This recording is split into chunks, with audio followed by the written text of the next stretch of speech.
Hey, howdy, hey, my brewing brothers and sisters. Greetings, Cretans. Good to see you Oh, all again. right. We're back for another round of Brew Strong. And I tell you, it has been an interesting shift going over to Zoom for these shows. I know, John, he's now taking the opportunity to go sit in a hop field. And apparently he's got hops like year round that are always green and ready to go. Uh, and I think, you know, in the hop field, he's not got good internet connectivity because I think we've lost John, unfortunately. But what I will say is what we haven't lost is our fine sponsor, Blickman Engineering. Blickman Engineering, Blickman with a B, an M, and something else. You can find them on the web. And they have been producing great uh, they have been producing great brewing equipment for a long time, decades now, I think. And they've been a fine sponsor of our show, taking care of the cost of producing this show so you don't have to pay a penny. So if you get a chance, check out Blickman Engineering and tell them we said hi. Our show today is all about the history of American brewing and how that kind of got started, and then some of the innovations of American brewing over the past. And our guest is none other than Greg Casey. How you doing, Greg? I'm doing well. How about yourself, Jamil? I'm hanging in there. Yeah. It's been a challenge. Running a business during the pandemic has been more challenging than I have enjoyed. Yeah, our son's dealing with that well here in Colorado. It's in his brewery and tap room, and yeah, it's been a difficult year. Yeah. Well, there you go. But I think we're starting to come out of it, and we're starting to recover. It's gonna be a good year for American brewing, I think, going forward. So how did you get into researching and studying the history of American brewing? Yeah, it really occurred towards the end of my career. I was as it says here, cultured in yeast. My passion was yeast, lager yeast. It was a chance meeting with the entourage of August Busch in Copenhagen that led me in 1985. Make a long story short, to work for Anheuser-Busch and Stroh and Coors, Molson Coors. But towards the end, I started and I had quality assurance responsibilities, and every QA person is sometime or another is going to face the issue. Is there any caustic left in did we rinse it well? What's, and the old sodium test is, it's not that specific. It's not, without a process capability survey to know what your normal levels are. It's kind of difficult to say yay or nay, especially when you're looking at a plant manager that's looking at you saying, can I release this? And you're the guy making the call. So I was researching to see if there were more contemporary test methods, my ASPC background as well. And in the course of that, I came across a reference. It's called the Turner Adulteration Bill. A Google search can take you down a rabbit hole a lot of different ways. And I didn't think when I clicked on that I'd spend the next 14 years researching the history of the American lager brewing industry, specifically most of that being adjunct lager brewing. So that's what sort of started me on this road. I asked Bill Coors if he had heard of this in the 1890s, that Congress almost outlawed, we almost had an American high school vote. And when Bill said no, he'd never heard of it, I figured, well, nobody has. So, and I love history. You look at my library in the other room, there's no science, it's all history. So it's kind of allowed me to merge a professional background with a passion in retirement that's aligned with my desire to understand better history, particularly of the American lager brewing industry. It's fascinating. I love old breweries and just kind of Mhm. there's the it's surprising. I was at Fuller's doing a collab brew with them a while back, and I went and looked in the logbooks for 100 years previous. On that same day 100 years ago, this is what they were brewing. Yeah. So cool to me to think that I was part of that little chain of brews that have been made at that brewery for 150 years. I was kind of inserted in that chain, and now I'm in the logbooks, and it's got a life of its own. And Yeah. maybe somebody 100 years from now will be looking at that going, oh, what were they brewing? And I'm like, oh my god, they brewed we brewed a blackberry goza. I bet you they will. I mean, I had a comparable experience with Jackie Marty at August Shell. Mhm. He opened up the old logbooks for me, Right. and we had a great time looking at them. And many of the materials he wasn't familiar what they were, in terms of pre-gelatinized cornflakes or these commercial names. Right. Through my research, so it was kind of a wonderful moment where he and I were going back and forth, his heritage, my weaving in some of my findings as to what this was. I just sent him 1884, I believe, a hopjack that August Shell had patented and advertised in Trade Journal. And Jackie, he knew of it, but he never seen an ad for it or seen an image of it. So yeah, that's part of our history is fascinating. And it's not just, everybody I work for, Bud Miller Coors. There's all these hundreds, if not thousands of brewers I never heard of, certainly with my Canadian background. It's funny you mentioned August Shell, because I've been there, and at the time they were showing me the Cypress fooders. I think it was Cypress, wasn't it? Or was it spruce? The giant fooders that they were setting up. They hadn't got them up and running yet. And but one of the things I thought was really cool there is they had their own little museum, and they had stuff like, here's the still that grandpa was using during Prohibition to make some spirits that he could flavor the beer up with. And here's all the axe marks when he thought the feds were going to come and get him, and they I mean, they have all that stuff on hand, and they're not shy about their history. It was really, really, really cool. So what was the beginning of the American brewing scene? How did that start? I mean, what was this? Yeah, German? I guess if before lager, I mean, to me, you talk about fashion coming around full circle.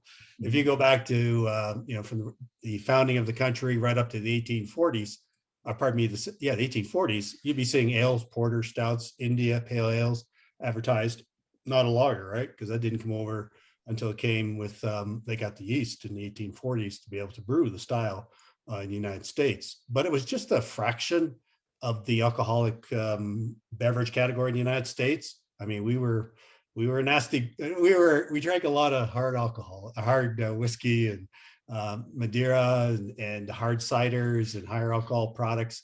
And it was just a very small fraction in comparison on a per capita basis.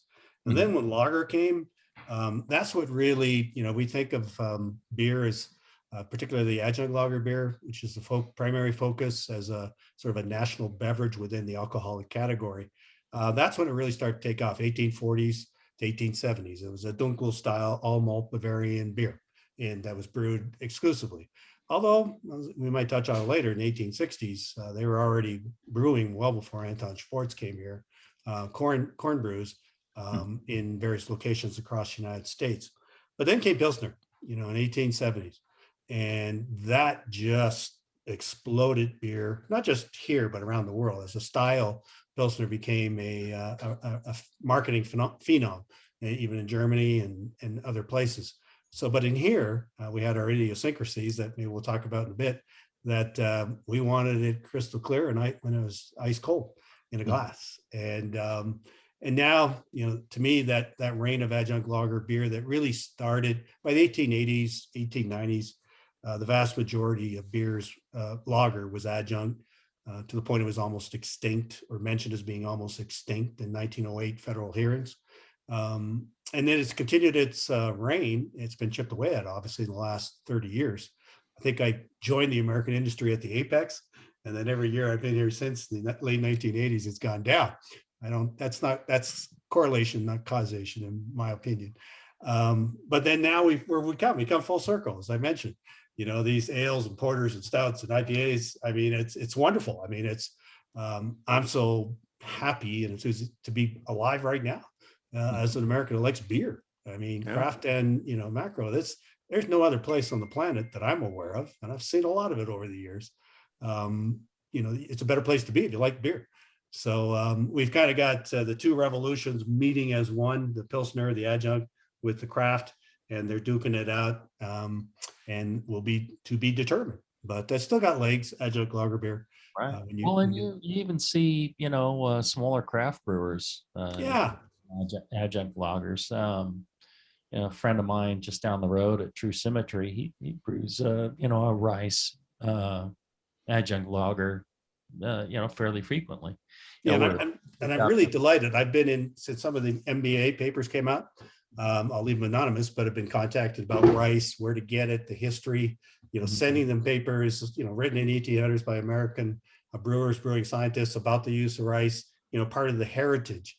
That is part of our American heritage for sure. And I'm really delighted to see, 14 years is a long time, especially in today's world, right?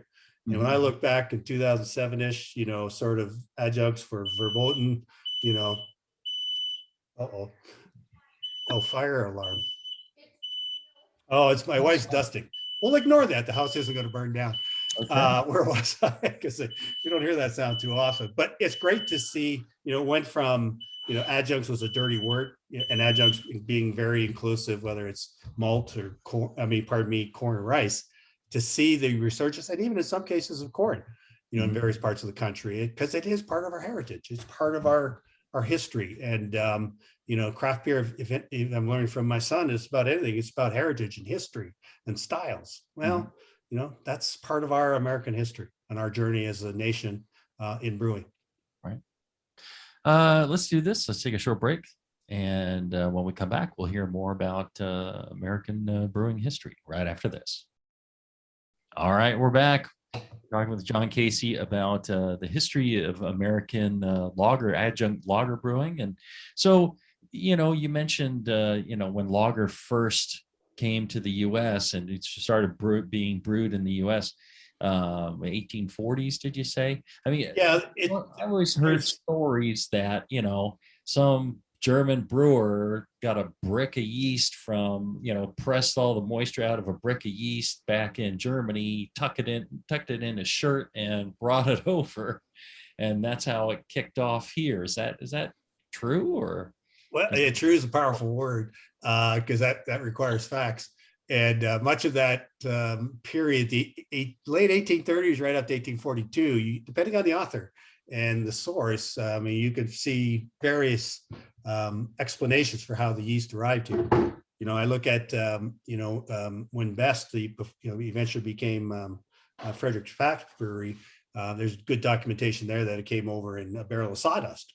And, that was sort of a desiccant, if you will, and was able to revive enough yeast to eventually make a lager beer with repitching as they had concentrated the lager yeast over the indigenous wild yeast. But I've heard it in loaves of bread, for example. There's always some kind of a desiccant material. Yeast was a product in German breweries at the time, so they were well accustomed to, putting it in a way that it could be transported and used elsewhere. But to me, there is no definitive answer both to the exact date and location. You'll see Frederick Lauer in Reading, Pennsylvania, for example, as being frequently, if you Google search, but Frederick Lauer personally said, no, it wasn't me, and he lived a long life, and he gave credit to a guy named Wagner. So, and then you get all these other claims of being the first to brew lager beer, but it's safe to say that it was started by 1840, 1842, but it was a beer brewed by Germans for Germans. It was, there was the stigma of, America well, they weren't too hard on this Canadian, immigrating to the United States. Every group kind of takes its shots, and the Germans, the Dutch, the Deutsch, the Dutchmen, Deutsch, Dutch, Dutchman. I mean, it was considered a beer of them. And you really see this progression in the 1870s, 1880s, where they, even in the media, they say all Americans, like this style of beer. And that's when lager really took off. But 1840s. And when did adjunct lager take off? And what was the transition from the all malt German beer to adjuncts? Or were they using adjuncts in Germany at the time? That was Pilsner. Pilsner, in the 1870s, Pilsner really became a global phenomenon. And in the United States, when you look at cultural differences, I guess, between Americans and how, again, we got to go back 150 years, right? And many of these idiosyncrasies are still true today. But if you look back, I mean, Americans, we like our beer cold. Many, still to this day, we drink it colder than most of the world. We drink it relatively quickly. We don't linger in beer gardens and quaff it, and we certainly don't look at it as a form of nutrition. We look at it as a form of refreshment. And all these things that were cultural norms in the United States, but not relevant in the German market. A German consumer didn't really care about most of these attributes.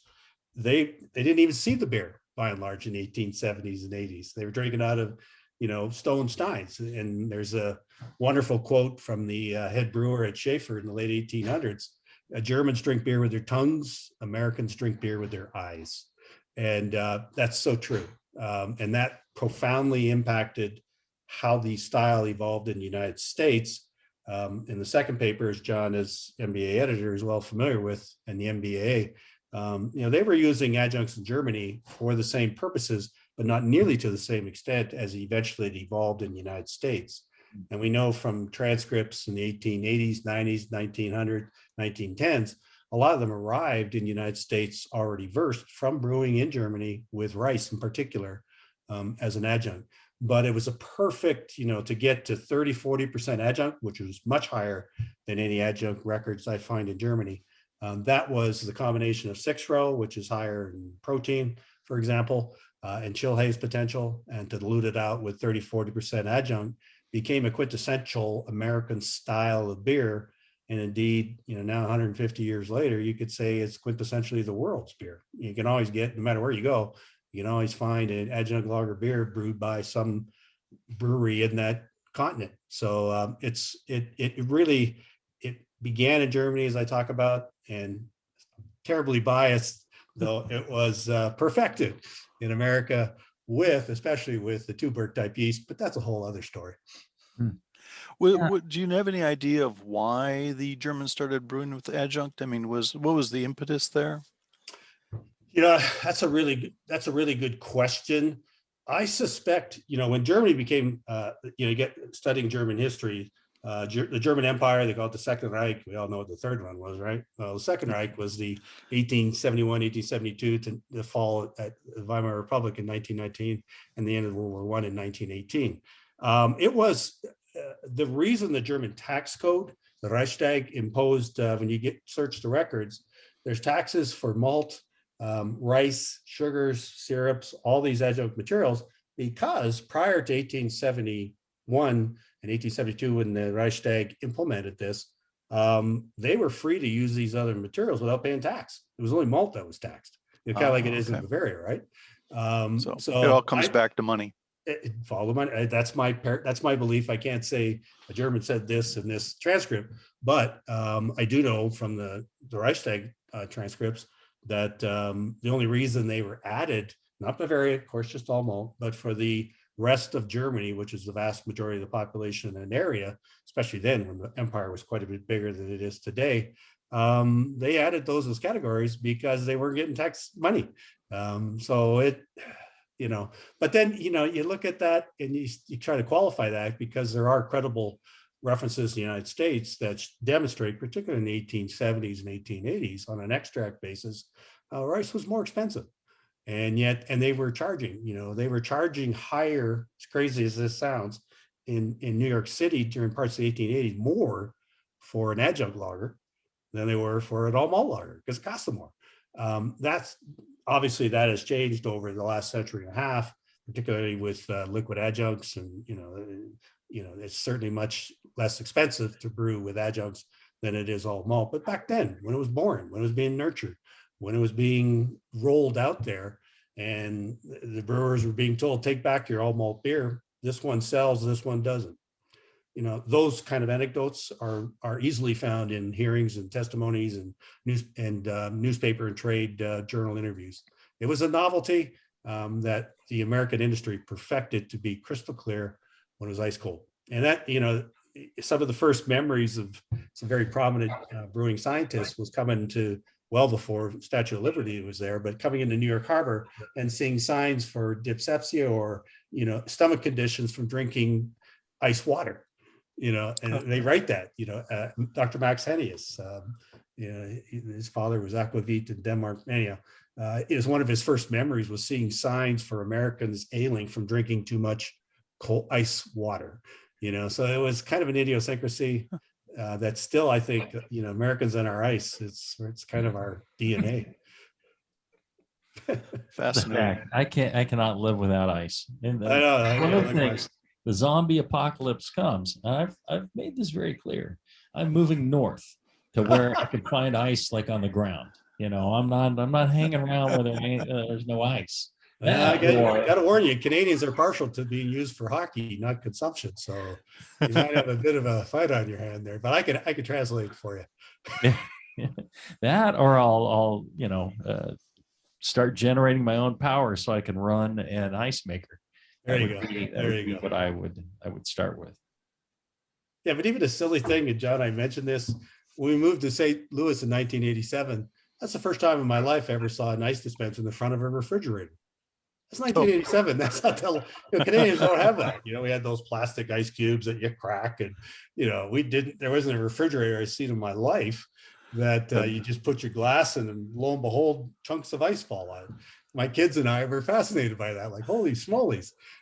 These Americans, they are different. But it's just those little things that point to a nation's culture, its history, its unique interests and habits. Yep. It is fascinating. So what year are we in right now? We're kind of moved up into 1870. Adjunct lager has taken hold in the United States. Anton Schwartz has been evangelizing about it, as well as other people such as Ludwig Hocker. I guess tell a little bit more about the adoption of adjunct lager into the breweries. I guess moving from 1870 up to 1890. Okay. Yeah, and that really is, when I look back over the last 14 years, that window of time from the 1870s right up to Prohibition, but mostly those last decades of the 19th century, was the controversy in the United States over the use of malt substitutes. Yeah. I mean, it was a big deal. And every single force in American society that had power, whether it was the Supreme Court, whether it was federal government, state governments, local governments, whatever, they all took their shots at telling these uppity German American immigrants to brew all malt beer. And the irony of having in literally in Senate hearings in Washington, D.C., having, Germans defend the practice of using adjuncts because you Americans seem to prefer it. They don't say it makes more money for them, but that's obviously between. But it's that period is remarkable because that's where on a per capita basis, we got close by the end of the 19th century to the highest per capita for beer that we would not see again until the 1970s. And yet this occurred in an environment where every institution said no.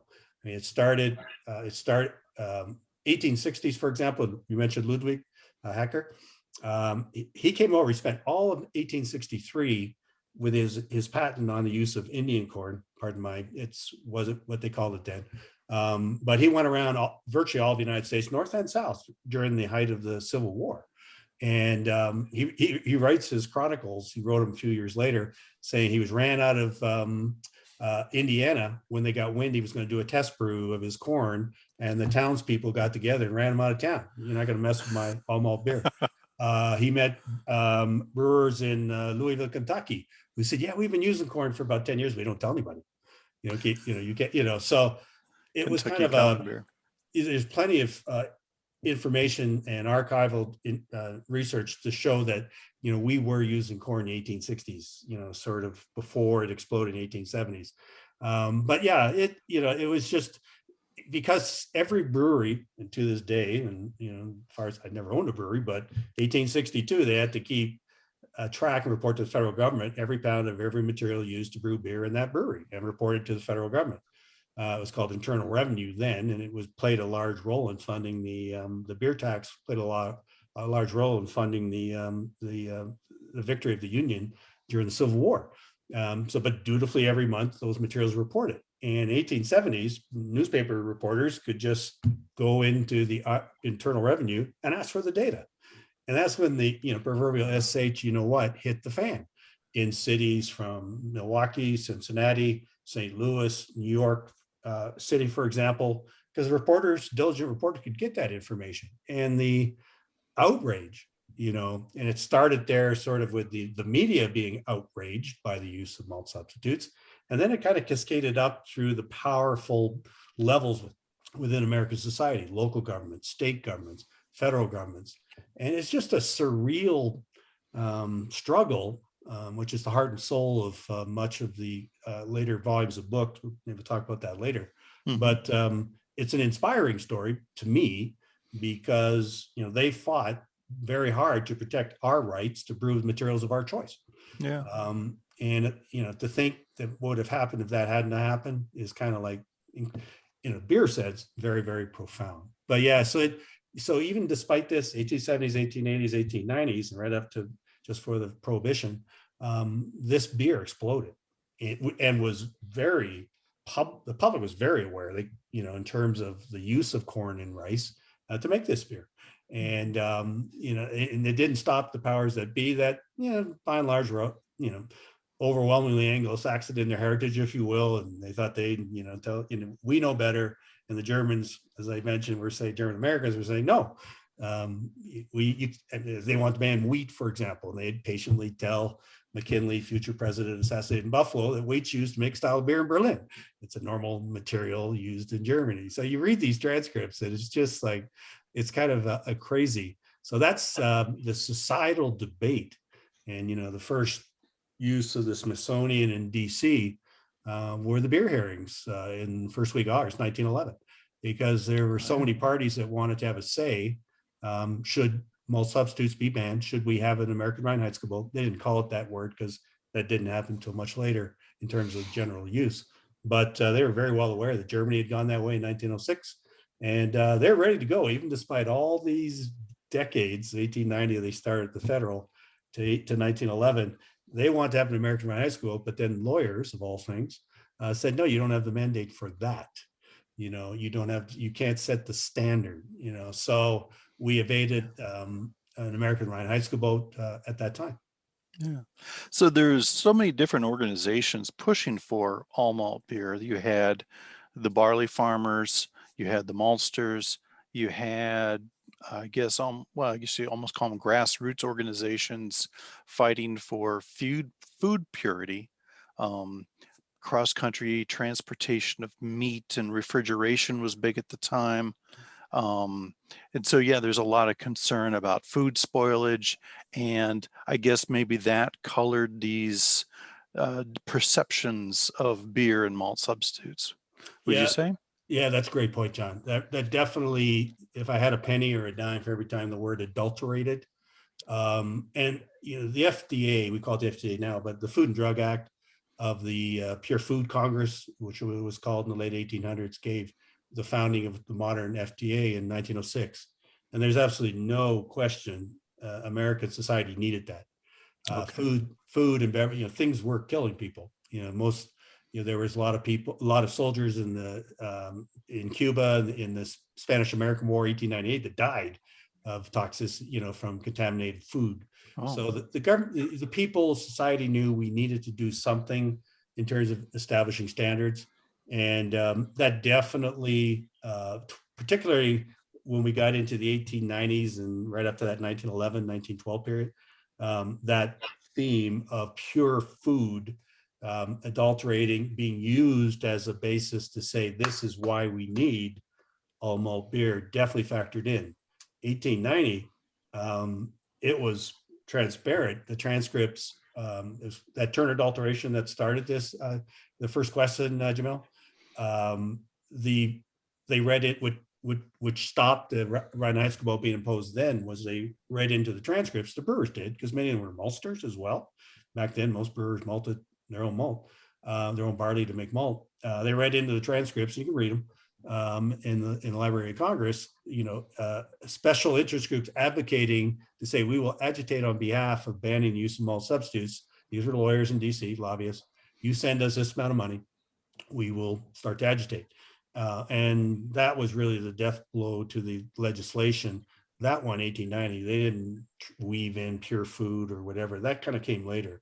But the one where they didn't beat around the bush was 1890. But even 1911 at the Smithsonian hearings, the maltsters were open in saying it would be good for the American barley farmers if we didn't use rice, because that was preferred for many. And let's not forget, this was not that long after the Civil War, right? And in New York State, for example, there were frequent references to, we don't grow rice in New York. Why would we use it? Why don't we ban it? It's not good for our farmers, and helping out southern states probably wasn't high on their priority list. So it was an interesting time with different aspects of history, but that's a long-winded way of saying to your question, John. Yeah, that adulteration was used, but there was never, to the best of my knowledge, and I've looked extensively, never a documented case of anyone getting sick from drinking an adulterated beer in the United States. They certainly did in England, arsenic poisoning, 1901-ish, I think, with the coal used and generate the sulfuric acid for production of glucose was contaminated with arsenic. A lot of people died. And that kind of they were aware of that. That made its way into New York papers. Hey, look what's happening in England. Hundreds of people are dying from drinking beer with liquid adjuncts. They didn't call it that, but they called it glucose and grape sugar. And so, yeah, that was on people's minds for sure. But they still kept drinking it. It just well, maybe this one won't kill me. So I'll try this one. Let's take another short break. When we come back, we'll hear more of the fascinating history of American lagers after this. All right, we're back. I just want to tell you about our good friends at Brew Chatter in Sparks, Nevada, right up near Reno. If you're deciding on making a lager of any kind or any kind of beer in your home brewery, they have all the goods for you. They got the yeast. They've got, if you want to use rice, they've got that too. If you want to make yourself a pre-prohibition lager, they could tell you how to do it and make a great one at that. So check them out, brewchatter.com. Tell RJ and Josh that we sent you, and they'll take good care of you. All right. So you before the break, you just told us about hundreds of people dying in England from the glucose that was made and got contaminated with arsenic and killed a bunch of people, but they kept on drinking beer anyways. Seems like the plucky British spirit to just keep soldiering on, regardless of the problem. Yeah, I guess that was nothing compared to Hitler a few decades later. But yeah, stiff upper lip, right? Yes. Is that an effect of the arsenic, maybe? Stiff upper lip? I don't know. The limey, of course, was the fruit to ward off scurvy, the vitamin C. But what about arsenic and the stiff upper lip? But I guess was not. And there was something in Canada too in the 1950s where some people got some pretty sick in Quebec, but I can't remember what the root cause. But yeah, there are many claims made, particularly in the papers, that American brewers were using hop substitutes, and many of which were obviously quite toxic. It didn't make any sense. They wouldn't be making that and drinking it themselves with their own families. But many claims made that dangerous substitutes were being used in the United States. Not once have I seen any of that validated, with the exception if you want to consider salicylic acid, which was a preservative used. We don't use it today. And I'm still. Isn't that the stuff used in heat rub? Is it? I don't know. To look. I don't. Salicylic acid. Aspirin. It was used in both in Germany. Your Germans were using it for export to preserve the beer, to give it a chance of arriving non-turbid. But it was also used, some of that was used in American breweries because it was kind of common around the world, particularly for export beer. I mean, isn't salicylic acid, isn't it baby aspirin? I think it's got aspirin, which got linkage to it's got linkage to that. And Bayer makes it as the patent. So there's your answer. So, but they were doing studies in France and England, United States, and Germany on what does it take to make you sick with salicylic acid, and it was way above whatever you'd get in a glass of beer. But that's the only, and that's now people consume it. Yeah, that's tangential. I mean, you could never drink enough beer to get anyhow. But all these claims were made, but never proven.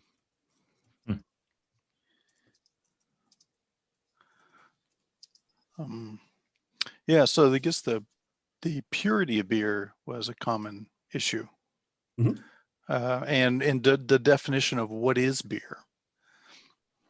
Yeah. And that, those 3 words, what is beer, ? 3 words with a question mark, dominated headlines leading up to World War I. When I looked at, you go to newspapers.com and referring to the hearings at the Smithsonian, in letters as big as when we went to war in Spain in 1898, on the front page, what is beer? ? I mean, it seems bizarre to think of it today, but back then, because the only way of getting news was the media, the newspapers, of course, back then. It was a huge issue, and it was a huge issue in American society, beginning with those newspaper reporters in the 1870s, culminating really right up until then. And there were many casualties. The pure food, if you will, was used, for example, by the state of Missouri. They banned, and there's a really fascinating story of this guy by the name of, he called himself General Bill Ryder, but his nickname was Pure Beer Ryder. And he had introduced pure beer bills into Jefferson City almost on a yearly basis, beginning in the late 1870s, to ban the use of corn and rice. Well, fast forward to 1899, the Missouri legislature decided they would ban any beer made in the state of Missouri or passing through the state of Missouri that contained corn. And I know you're thinking, it sounds like Anheuser-Busch is doing.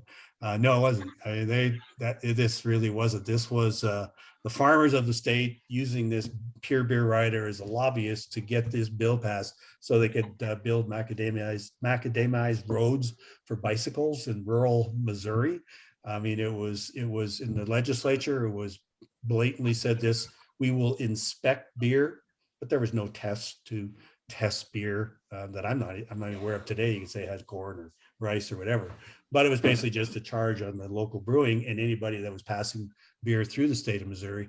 And Fred Pabst in Milwaukee, and I love this because the St. Louis Post-Dispatch says the foreign brewer Frederick Pabst. I mean, you got to get, again, this is 1890. American born and raised. Was, I get United States of America as a naturalized citizen. They took this seriously. It is, I thought it was somebody in Belgium or Holland or Germany, but it was Milwaukee, Wisconsin was foreign.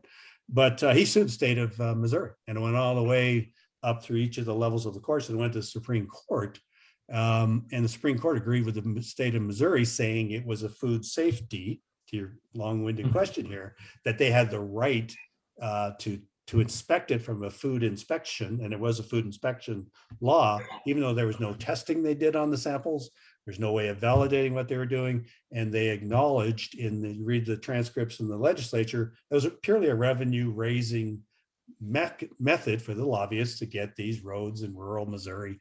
They didn't hide it, that it was a revenue-generating but it was actually passed as a food inspection and safety. So Fred Papp lost. And interesting, in terms of the Jim Crow mentions nowadays, Justice Brown on Supreme Court was the one that ruled for dissent. He was with Fred Papps on this one. He didn't get things right on some other things, but on that one, he was with Fred Papps, but Fred lost. It was won by a close vote. So again, it was used, but there's no document. They couldn't inspect because there's no way of testing for corn that I know of. Certainly not in 1899 and right up to the First World War. But we did have a period, an unofficial American Reinheitsgebot. Did you know that? No, I didn't. The last 2 months before Prohibition, future President Hoover, who was Food Administrator Hoover, 1918, forbid American breweries to use any malt substitutes, corn, rice, in anticipation of Belgian famine relief. And this may be a segue to World War II, but for 2 months, American brewers were forced to brew only all malt beer. And you see American headlines, newspapers saying, the best beer to be the last beer to be the best. Finally, all malt, but it wasn't passed under an FTA. It was passed on the need to preserve food grains for anticipated food shortages, particularly in Belgium, and for the last 2 months. And it's a riot to read the trade journals like, oh my God, we got to make an all malt beer. How do we make it the way, to taste like and look like and be like the national beverage? And I know from personal experience, I'll leave the brewery unnamed, but we tried to make a very popular brand of light beer in America today with all malt. We couldn't do it. And I think we had some of the best minds and chemists and microbiologists in the century. But it was kind of interesting to read the panic, which seems counterintuitive, right? Oh, all malt? Oh, no. But that's what it was. And then Prohibition came and made it all moot, of course. But yeah, we did have it. And we did have it for 2 months. And how did the World War I, World War II affect American brewing? Oh, that's great. That's a really good question. Segueing from that World War I, Prohibition, 1919 and 1933. And we just had April 7th, right? The in terms of celebrate Beer Day. That's when President Roosevelt said 3-2 beer wasn't intoxicating. It was legal. And then in December of the same year, 1933, beer became, with the exception of local idiosyncrasies, modern sort of beer in terms of alcohol content for lager. And we can talk about this in some of the books perhaps later, but the Americans have been kind of accustomed to a heavier, sweeter, non-alcoholic beverages from 1919 right up to 1933. And when beer came back online, when you look at the average materials used in a barrel of beer from 1934 right up to the First World War, it was actually some of the heaviest lager in terms of, skewed higher malt, less adjunct than had been in the 1890s or even 1910s. So I attribute that to the euphoria of brewers being brewers. If we're going to make beer after 20 years, I'm going to make the beer I like. But then you see this plateau, and then it dropped. Going in from 1936, 37, 38, you would think that would have continued to rise because it was only, production and per capita. It wasn't just, one or the other, it was both. It peaked in the late 1930s and it started to decline.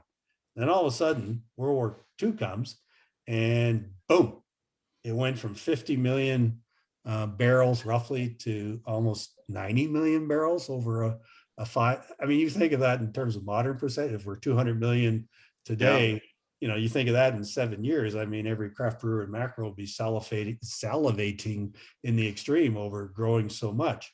Was that because the beer was being shipped overseas for the war effort, or was it because people were like, well, there's a war on, so I might as well drink it, like a pandemic thing where the pandemic comes and people just started drinking more?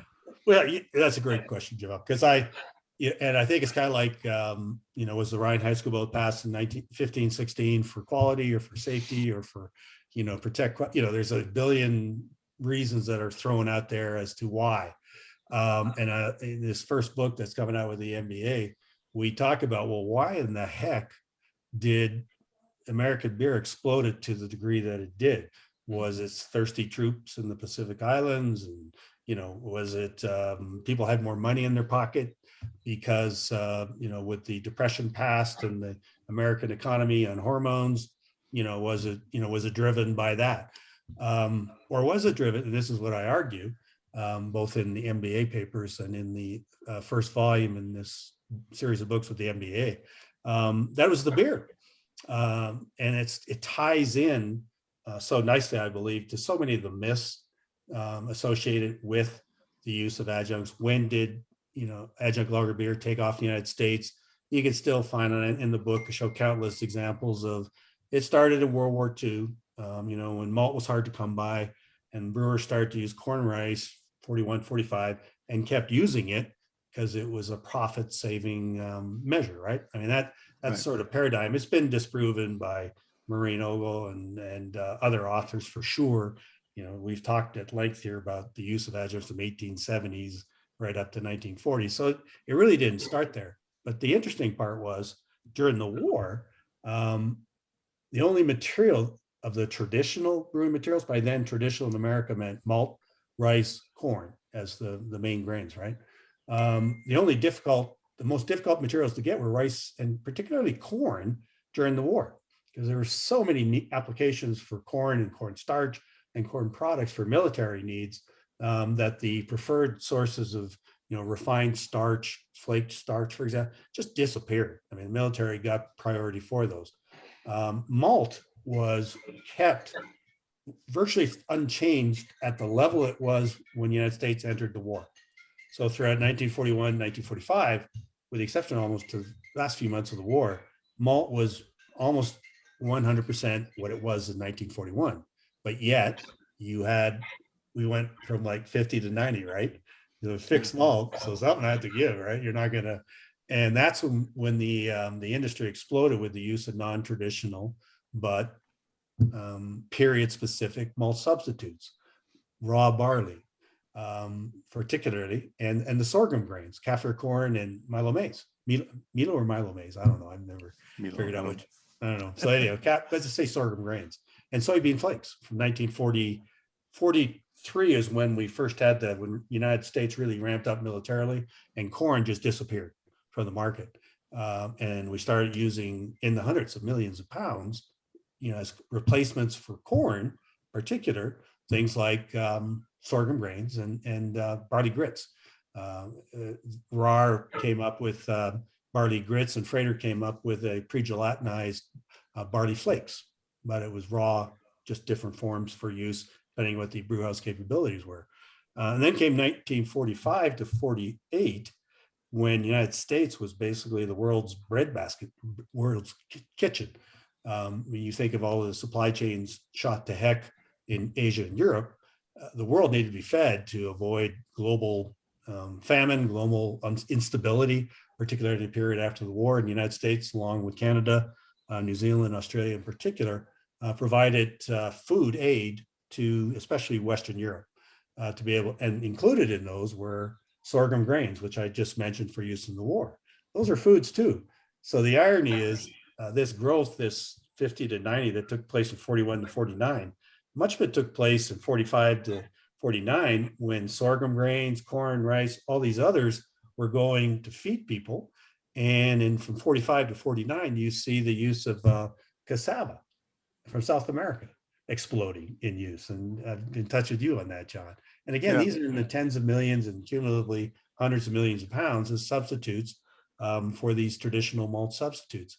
So in that period, from about 43 to 45, 46, you see adjunct, the ratio of adjuncts to malt actually creep above malt. We were using, and that window there is when the growth exploded. In terms of the most rapid growth, the lightest beer correlates, and that's the debate, is it causation or correlation to particularly the highest use of adjuncts that had been done to that point in the style's history, beginning as long back as the 1870s. But then after the war, because malt wasn't a food, so brewers did have malt after the war, it's just adjuncts ironically, per the myths, they start to use adjuncts or kept. No, the adjuncts are the hardest to get after the war. Malt went right back to normal right away. They didn't need it to make bombs and everything else. So it's a fast. Then it started to decline again. It hit these and it wouldn't hit these, exceed these numbers reached during the war years with the lightest beer. Keep that in mind. It was truly the lightest beer until the directed development of the modern light lager. And that's in the 1970s and early 80s, with Bud Light, Coors Light, and Miller Light, and the rest. Only then did we surpass the peak industry volumes of the years just prior to Prohibition in both per capita and actual production. So I see these two flowerings, if you will, in the industry in my parents' lifetime, my grandparents' lifetime, where it exploded when it was particularly light during the war. It kind of went flat. Yeah, you got the boomers, they changed everything and statistics start to go up, but then they, with the evolution of adjunct lager beer in the modern light lager, that's when we saw it explode again to highs that, reached there in the late 1980s I talked about, but then have been declining nationally in terms of domestically brewed beer. All right. That makes sense. One more short break, and then we'll come back and wrap up talking about the history of American lager and adjuncts impact on it. We'll be back right after this. All right, we're back. Got a fair number of questions in the chat too. Oh, okay. There's quite a variety, and I hate to interrupt, but interesting one here. I've heard of pre-prohibition Weiss beer brewed in the United States with corn grits instead of wheat. Were Americans using Weizen yeasts back then?